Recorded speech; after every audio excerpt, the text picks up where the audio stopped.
En tiempos donde pensar y profundizar se vuelve cada vez más difícil, y donde la vida muchas veces nos lleva a puestos. Diálogos es un espacio donde nos animamos a poner en palabras aquellos temas existenciales y profundamente humanos que construyen el sentido de nuestras vidas. Franco Caramuto, teólogo y filósofo de a pie, con cercanía y profundidad, junto a Daniel Maperi, con su calidez comunicativa, nos invitan a develar juntos el sentido, a veces un poco caótico, que se esconde detrás del diario vivir. Diálogos es una idea de Franco Caramuto, producida y realizada por Blend Streaming TV. Esto es Diálogos con Franco Caramuto. Y hoy vamos a hablar de algo que, bueno, vos fuiste sacerdote. Yo fui sacerdote, sí. Fuiste sacerdote. Varios años. Y vamos a hablar del celibato sacerdotal. Qué tema, ¿eh? ¿Puede ser? Siento que me van a hacer... Bueno, dale. Vamos con eso. Seguimos con las polémicas. Celibato sacerdotal y castidad. Y castidad. No sé si es lo mismo o diferente, pero... A ver, ya de entrada, yo te lo voy a contar como desde mi... Primero, lo que voy a decir lo digo de la experiencia personal de haber sido sacerdote y después de mi reconstrucción o de mi perspectiva más teológica, ¿no? Como teólogo, vamos a decir. Así que nada, agárrate. Bueno, ¿es una renuncia a la sexualidad o una forma distinta de vivir el amor? ¿Qué cosa? El celibato. El celibato. Bueno, primera pregunta, polémica. ¿Por qué el cura tiene que ser célibe? ¿Por qué? No sé, es una pregunta que siempre me la hice. Yo por qué. ¿Jesús fue célibe o no? No se sabe. No se sabe, tal cual. No se sabe, porque no está escrito en ninguna no en las Biblias, en eso no lo he visto. No he leído mucha Biblia, pero lo poco claro, que fui a escuela religiosa y demás. A priori no se sabe, o sea, no se sabe, no se dice ni sí, ni no, ni blanco ni negro, digamos. Jesús, se habla de que Jesús en su vida pública no se habla de que ni que se casó, ni que tuvo una pareja, pero tampoco se niega eso, no es que él voluntariamente fue célibe por... Eso son interpretaciones de la iglesia o de la teología muy posteriores a la vida de Jesús. O sea, Jesús, cuando decimos, no, porque el cura tiene que ser célibe porque Jesús fue célibe. No lo sabemos, no es una afirmación tan justa. Y esto es teología pura, ¿no? Bien. De la más alta teología. Digo, no se puede afirmar eso. Incluso acá, para entrar así en polémica y cierto puterío teológico. Sí, dentro de... Hay algunos autores que no dudan que Jesús haya tenido algún vínculo con alguna mujer. Otros dicen exactamente lo contrario, que no pudo haber tenido un vínculo con una mujer nunca. Depende de dónde se encare. Y por ahí algunos hablan de que la boda de Caná podría haber sido su boda. Hay como algunas cuestiones ahí abiertas que no queda del todo claro por qué Jesús tenía tanto protagonismo en una boda que era de un amigo, qué sé yo. Bueno. Y después hay cositas así que quedan ahí abiertas. Yo con esto no quiero generar, demasiado lío, decir, bueno, vos está diciendo que Jesús... No lo puedo afirmar porque en realidad no se puede afirmar. Entonces, lo que sí puedo decir es que el celibato dentro de la iglesia, el fundamento no es quizás solamente porque Jesús fue célibe. Hay otros temas. Es una cuestión que empezó siendo más como una opción de vida, si se quiere, pero después terminó siendo una cuestión, hasta el año 900.000, por ahí, los curas se casaban, tenían familia. De hecho, la iglesia ortodoxa, que se separan, es el cisma de Oriente, más o menos en ese año 1000 por ahí, los curas ortodoxos siguen siendo, no son célibes. O sea, los obispos sí, pero los curas no, tienen familia. Entonces, podríamos decir que la cuestión de que en los orígenes del cristianismo no existía el celibato. ¿Por qué, vamos a decir, fue el celibato? Y bueno, por una cuestión también, entre otras cosas, tendrá sus razones, obviamente, evangélicas y todo eso, pero una cuestión netamente de organización política. Porque no, digamos, la persona célibe estamos diciendo que no tiene pareja, que no Ujú. se casa. Aunque no parezca, pero célibe no quiere decir que no tenga relaciones sexuales o genitales. El celibato puntualmente es no me caso, básicamente, y no Bien, tengo una pareja estable. El no tener una práctica genital sería la castidad. Ahí está ahí la estamos, diferencia. claro. Primera gran Que esa es diferencia. mi otra pregunta también, ¿no? Claro. Bueno, ahora vamos hacia eso. Entonces, para cerrar un poco la idea antes que nos maten, ¿qué te iba a decir? Bueno, entonces, en torno al año 1000 se decide que los que quieren ser cura, bueno, listo, no se casen por una cuestión de herencia, porque el hijo del cura terminaba siendo el sucesor de alguna parroquia o o de un obispado o del papado. Bueno, conocemos que hay grandes familias que durante más de 3 o 4 generaciones fueron papas, digamos, los hijos de los Medici y esto, bueno, tuvo una historia. Entonces, para organizar mejor el sistema dijeron, no queremos saber más nada con las herencias, con las continuidades de las mujeres, de los hijos. Entonces, que quiera se cura, a partir de ahora se casa. Listo. Se aceptó eso, listo, perfecto, vamos para adelante. Pero no es una cuestión de que, a ver, si mañana el Vaticano decide que no tiene que casarse más los curas, no, para mí no modificaría absolutamente nada, Nada. porque no va en contra ni del Evangelio, ni de Jesús, ni de poder entregar la vida, digamos, en el reino, en la evangelización, si está o no casado un cura. No. Bueno, eso. Y la iglesia habla mucho de la castidad, ¿sí? Pero que es una cultura hipersexualizada, Sí, ¿no? sí. ¿La castidad es represión o una forma de libertad interior? Está buena esa pregunta. Hoy en día es lo que te dije cuando antes, off the record que hablábamos, dije, che, está bueno el tema porque hoy en día se Sí, está hablando de eso. Yo vi no sé, una persona salió de los medios, no sé, de los medios salió a decir, bueno, yo practico el celibato, que yo creo que sí, quiere decir la castidad, no el celibato, que es la no, o sea, no tener relación sexual genital, ¿sí? Hoy se habla de mucho, vivimos bien en una sociedad tan saturada, digamos, de sexualidad, de genitalidad, que yo creo que se ve, hay mucha gente que no, chicos sobre todo más jóvenes que nosotros, aunque somos jóvenes, pero hay gente más joven todavía, ujú, eh, que se autoproclaman, o bueno, célibes o castos, o esto andrógeno, algo así. O sea, como que no tienen relaciones, no tienen atracción ni por un hombre ni exacto. por una mujer y no practican, digamos. Bueno, yo creo que esas son todas consecuencias de un hipersexualismo que hemos vivido, una libertad absoluta en el ámbito de lo sexual y que terminó generando como el movimiento contrario, digamos, ¿no? Bueno, rechazo absoluto, entonces practico el celibato, la castidad, también como cierta protección, no sé, digo, es un análisis que estoy haciendo, no digo que no estoy ni valorando ni criticándolo, simplemente una descripción. Ahora, la castidad, la iglesia sí claramente habla mucho de la castidad, habla mucho de sexualidad. Cuando digo iglesia digo, bueno, no hay que ser injusto, no es toda la iglesia, hay ciertos sectores o una parte, digamos, que habla más de eso. Bueno, la iglesia es muy amplia, la iglesia Ujú, católica es muy amplia, no es como la mayoría de la gente piensa que hay una sola línea de pensamiento y vos tenés que pensar así, no, hay mucha diversidad. Lo que más se conoce es la línea más dura, podríamos decir, más institucional, que te baja bien. línea romana, podríamos decir, ¿no?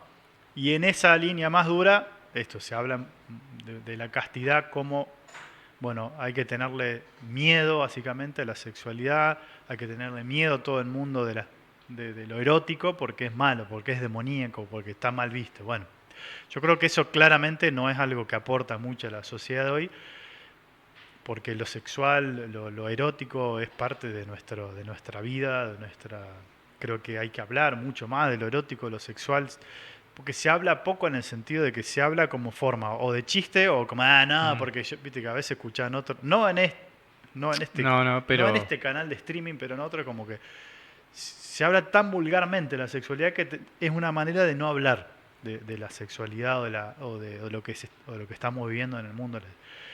Y por otro lado tenés instituciones fuertes, como en este caso la iglesia, que tiene una palabra muy fuerte y muy concreta, pero que también te termina cerrando el diálogo, porque bueno, tenés que pensar que la sexualidad es mala, que la práctica sexual solo podés hacerla si estás casado, si no está mal, digamos. Bueno, me parece que es una forma otra vez de cerrar el diálogo, ¿no? Bueno, en este sentido creo que la castidad, por lo menos como y ahí viene la diferencia. Yo, en su momento yo he hecho votos de castidad, ujú, ¿no? Que además esto está bueno saberlo, que además de no ser una práctica sexual con otra sí, persona, sí, carnal. carnal, vamos a decirlo así, o genital, en la castidad hay como una búsqueda de, bueno, yo soy casto, pero porque quiero desarrollar mi sexualidad no solo a través de la genitalidad, sino a través de otras opciones que me ofrece. La sexualidad es muy amplia. A ver, para mí, la sexualidad, en lo que yo he investigado, es todo lo que tiene que ver con el vínculo. Si yo me vinculo profundamente con alguien, eso es una práctica sexual. Si yo me vinculo desde mi originalidad, desde mi ser, con otra persona o con otra realidad, yo estoy de alguna manera practicando la sexualidad. ¿Me entendés? No sé, uno puede practicar una relación sexual en el trabajo, en el sentido de que yo entrego de lo mío y lo pongo a disposición Ujú, de otro. Eso, cuando sale algo de adentro mío y lo pongo a disposición, eso es sexualidad en movimiento. Que no es lo mismo que genitalidad. No es que claro. yo estoy teniendo una relación genital en ese momento. No sé, si yo elaboro una idea o un libro y lo pongo a disposición, es sacar algo de adentro muy íntimo y ponerlo y compartirlo. Eso para mí es sexualidad. ¿Qué más? Y así podríamos seguir. Todo lo que tenga que ver con la creatividad y la entrega hacia los demás, eso es una expresión sexual. Entonces, la castidad, en este caso religiosa, lo que te da es una posibilidad de explorar la sexualidad no solo desde un aspecto genital. ¿Me entendés? Como Bien. que vos decís, bueno, porque relacionamos enseguida la sexualidad con, vamos a decirlo así, ponerla, ¿no? En el caso Exactamente. del varón. Eh, Está como muy acotada. La sexualidad no es solo ponerla, digamos. La sexualidad es eso, es todo lo que tenga que ver con el vínculo de lo que yo pueda sacar de adentro y depositar en un otro, digamos, o poner al servicio de. En mi caso, la práctica del celibato y la sexualidad de casi 17 años de mi vida, ¿en qué me ayudó? En desplegar aspectos de mi persona, de mi ser, de mi sexualidad, eh, que tal vez si no hubiese tenido esa experiencia no lo hubiese hecho. Por ejemplo, el aspecto intelectual, el aspecto de mi propia interioridad, el aspecto de la espiritualidad, me abrió posibilidades para explorar mundos de mi propia sexualidad y de mi vínculo con los demás, con Dios, que no está solamente medido por lo genital. No sé si Sí, sí, sí. me explico. Sí, ¿por dónde vas? Eh, pero bueno, yo creo que, a ver, lo que yo no comparto, y acá otra vez cierta polémica, es que en el caso del celibato sacerdotal y de la castidad que plantea, en el caso propio de los curas, ¿no? Me refiero de los religiosos, del consagrado, es el para toda la vida. Esto es súper polémico lo que estoy diciendo dentro del ámbito eclesial. Eh, porque está bien, uno puede hacer opciones para toda la vida, ¿no? Y está bien que las haga, pero no puede ser una obligación. Lo Ujú, que tiene el celibato es que está bien, vos lo decidís en libertad, pero yo decidí mi castidad y mi celibato a los 23 años, ¿me entendés? O sea, ¿puede una persona hacer una opción tan fuerte y tan radical para toda la vida a los 23 años, a los 25 o a los 30? Ahí es donde entra mi mayor crítica al sistema de formación religiosa, diríamos, ¿no? En este caso, el celibato y la castidad. No creo que haya, por ejemplo, en el budismo se practica el celibato y la castidad. Algunas órdenes monásticas tienen celibato y castidad, pero son por 1 año, por 2 años, por tres Claro, sí, años. sí. O sea, vos lo vas como renovando. Eso me parece re piola, digamos, porque vos estás en todo tu derecho de experimentar. Ahora, que sea una cuestión eterna para toda la vida y que no tengas posibilidad de vivirlo de otro modo y que si lo viví de otro modo quedás fuera de la iglesia o fuera de lo sacerdotal, Ujú. diríamos. Eso donde yo digo, bueno, esto es complicado eso, porque uno va evolucionando, uno va cambiando de criterio, va creciendo. Eh, Digo, esa es mi postura, no digo que esté mal. Eso es lo que yo experimenté y que comparto muchas veces en mis reflexiones, o lo comparto acá con ustedes. Y nada, y me hago cargo de esta reflexión, de las críticas que sean, porque es lo que yo digo no es palabra santa, digamos, es simplemente una reflexión más de tantas. Y puede estar de acuerdo o no, y sé que es un tema súper polémico, pero bueno, hay que hablarlo, digamos. Hay que hablarlo. Eh, ¿La sexualidad es un obstáculo para la vida espiritual o bien integrada puede convertirse también en un camino hacia Dios? Mirá, bueno, esa es otra. De todo esto, ¿qué es lo que derivó? Que la sexualidad está en contra de la espiritualidad. Porque ese es como el imaginario común. La sexualidad está mal y vos si querés ser, lo que hablábamos en algún otro programa, si vos querés ser espiritual, entonces, nada, viví como casto, como Claro. célibe, porque la sexualidad es mala, es pecado, hay que ir a confesarse, ¿entendés? Bueno, bueno, claramente eso no es así. Hoy en día, en realidad siempre lo fue, pero la sexualidad de hecho, hay un librito y hay una expresión en su momento del Papa Francisco que habla de eso como la sexualidad como camino para la unión con Dios. O sea, además Ujú. que vincularse con Dios, fíjate vos lo que decíamos, el vínculo con Dios o con lo trascendente es una experiencia sexual, porque vos integrás todo lo que tenés y lo pones, digamos, en un vínculo, en este caso con Dios. Eso es una práctica sexual, el vínculo con Dios, la contemplación, la meditación que practicamos la otra vez. ¿Por qué? Porque te conectás con lo interior y lo pones como en disposición de un otro. Eso es sexualidad. Entonces, la sexualidad y también incluso la práctica genital tienen que ser incorporarse en una espiritualidad contemporánea para que puedan integrarse, digamos. Bueno, puede ser una espiritualidad dejando de lado lo sexual o lo genital como algo malo. Porque eso hace muchos años, porque estás dividiendo a la persona. Como decir, esto sí y esto no. No, no, creo que nos debemos una práctica y una reflexión de una espiritualidad que integre mucho más la sexualidad, no que la deje de lado, sino que la incorpore como hasta un camino, diríamos, de encuentro profundo con Dios, con lo trascendente, claramente. Y muchos dicen que el celibato, ¿sí?, genera problemas y frustración. Sí, bueno, dentro del ámbito de otro tema súper delicado es el tema del abuso, viste que a veces dice, bueno, que ahí no estoy tan de acuerdo yo, que dicen, si los curas se pueden casar, habría Claro. menos abuso. No creo que ese sea el tema porque el tema del abuso eclesial es mucho más amplio, hay un abuso en muchas dimensiones, hay hasta un abuso espiritual, digamos, antes de llegar a un abuso Carnal. sexual, carnal. Eh, no creo que eso cambie mucho porque aparte todos conocemos que los principales casos en el ranking de los abusos, digamos, bueno, abuso de cura está ahí en un puesto 2, 3, pero el primero es en la familia, digamos, y que es Ujú. un papá o un tío o un hermano que abusa de un familiar. Es el ranking número 1, digamos, ¿no? Entonces, el abuso es mucho más complejo. Pero bueno, sacando ese tema, creo que otra vez, si a vos te imponen un celibato, o como una norma, una dogmativa, un dogma, una normativa obligatoria y que te deja fuera si vos no la cumplís, eso a la larga sí trae frustración, creo yo, es mi opinión. ¿Por qué? Porque no te doy la libertad de ir eligiéndolo día a día.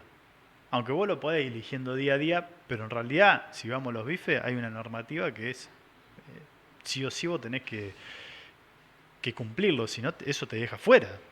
Así es muy clara la cuestión. Entonces, un celibato y una castidad vivida desde la imposición, claramente en algún momento va a generar una frustración, va a generar enfermedad o una patología relacionada también, ahora sí, con lo sexual, diríamos, ¿no? Y a veces lo que pasa es que, bueno, si vos tenés un sistema que te obliga a ser casto y célibe, bueno, de ahí, de esa obligación, después pueden surgir un montón de problemáticas relacionadas con, ¿sí? con angustias, con depresión, con tristezas y que después pueden derivar en cuestiones relacionadas ahora sí con un abuso, digamos, ¿no? O sea, todo suma para Ujú. eso. Entonces sí, bueno, eso, más o menos, por ahí va la cuestión. Y ahora viene una pregunta que si querés me la respondés o no me la respondés, pero creo que la gente siempre se la hace cuando saben que un sacerdote deja sus hábitos. Sí. Muchos dicen que sí, dejó el hábito porque se enamoró y quiso tener relaciones sexuales. ¿Sí ese fue mi caso? No sé si fue tu caso, pero sí es por ahí. Bueno, mirá, yo te puedo hablar de mis amigos más cercanos que han dejado el sacerdocio y de mi propio caso. En muchos casos sí, en muchos casos mis amigos que salieron, conocieron dentro, digamos, y se casaron y tuvieron hijos y fueron, sí, felices, digamos, ¿no? En la medida de lo posible. Eh, no sé si la gran mayoría, pero en muchos casos es por eso. En mi caso, a ver, más allá que a lo mejor podría haber alguna atracción con alguien o algo así, pero no fue por eso. Yo personalmente no salgo por una Ujú. persona, digamos, o por una situación, sino que hubo muchísimos factores, desde lo humano, desde lo espiritual, desde mi propia evolución espiritual, vamos a decirlo, crecimiento humano espiritual, que me llevaron a tomar esa decisión. Yo siempre lo digo cuando me preguntan.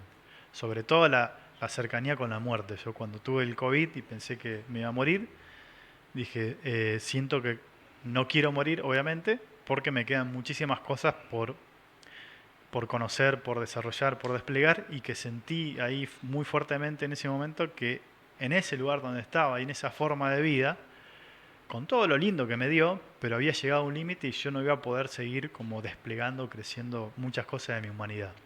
Entre otras cosas también mi práctica sexual, la relación con una pareja, la posibilidad de tener una familia, la posibilidad de tener un trabajo remunerado, la posibilidad de hablar de otra forma de la espiritualidad y la teología que a lo mejor ahí adentro nunca iba a poder. No por represión, sino porque uno se va como autolimitando y también respeta el espacio donde está, ¿no? Entonces lo mío fue como en el caso de cuando preguntaban Ujú. por qué se da la inflación que tiene muchas posibilidades, bueno, en mi caso fue por muchas causas, multicausal, no por una sola. Ahora, en otros casos sí, es como muy concreto, mirá, me pasó esto, me enamoré y me voy por eso, es muy puntual la cuestión. Eh, ahí sí creo, y estoy convencido que si los sacerdotes se pudieran o pudiesen o quisieran casarse, tuvieran la libertad, ahí sí habría muchas menos salidas de la vida Ujú. sacerdotal. Eso seguro, porque muchos, te diría, el 50% salen por eso. Ahora, yo he hablado con muchos compañeros y, che, ¿vos seguirías siendo cura si se podría casar? Y muchos dicen, sí, totalmente. Yo no sé, yo dejé también como la institucionalidad. No sé si yo seguiría siendo sacerdote, aunque pudiera estar casado. No sé, a lo mejor más adelante Mm. pensaré distinto, pero hoy no. Hoy creo que quiero ir por otro lugar, ¿me entendés? Pero estoy convencido de que si los curas se pudieran o pudiesen casar, habría menos salida de lo que sería la vida religiosa o sacerdotal. Eso sí, obvio, porque muchos salen por eso. Claro. Franco, gracias. Por favor, un placer Mm. como siempre y bueno, que sea lo que tenga que ser, digo. Así es, así es. Esto es Diálogos con Franco Caramuto. Nos vemos la próxima. Nos vemos.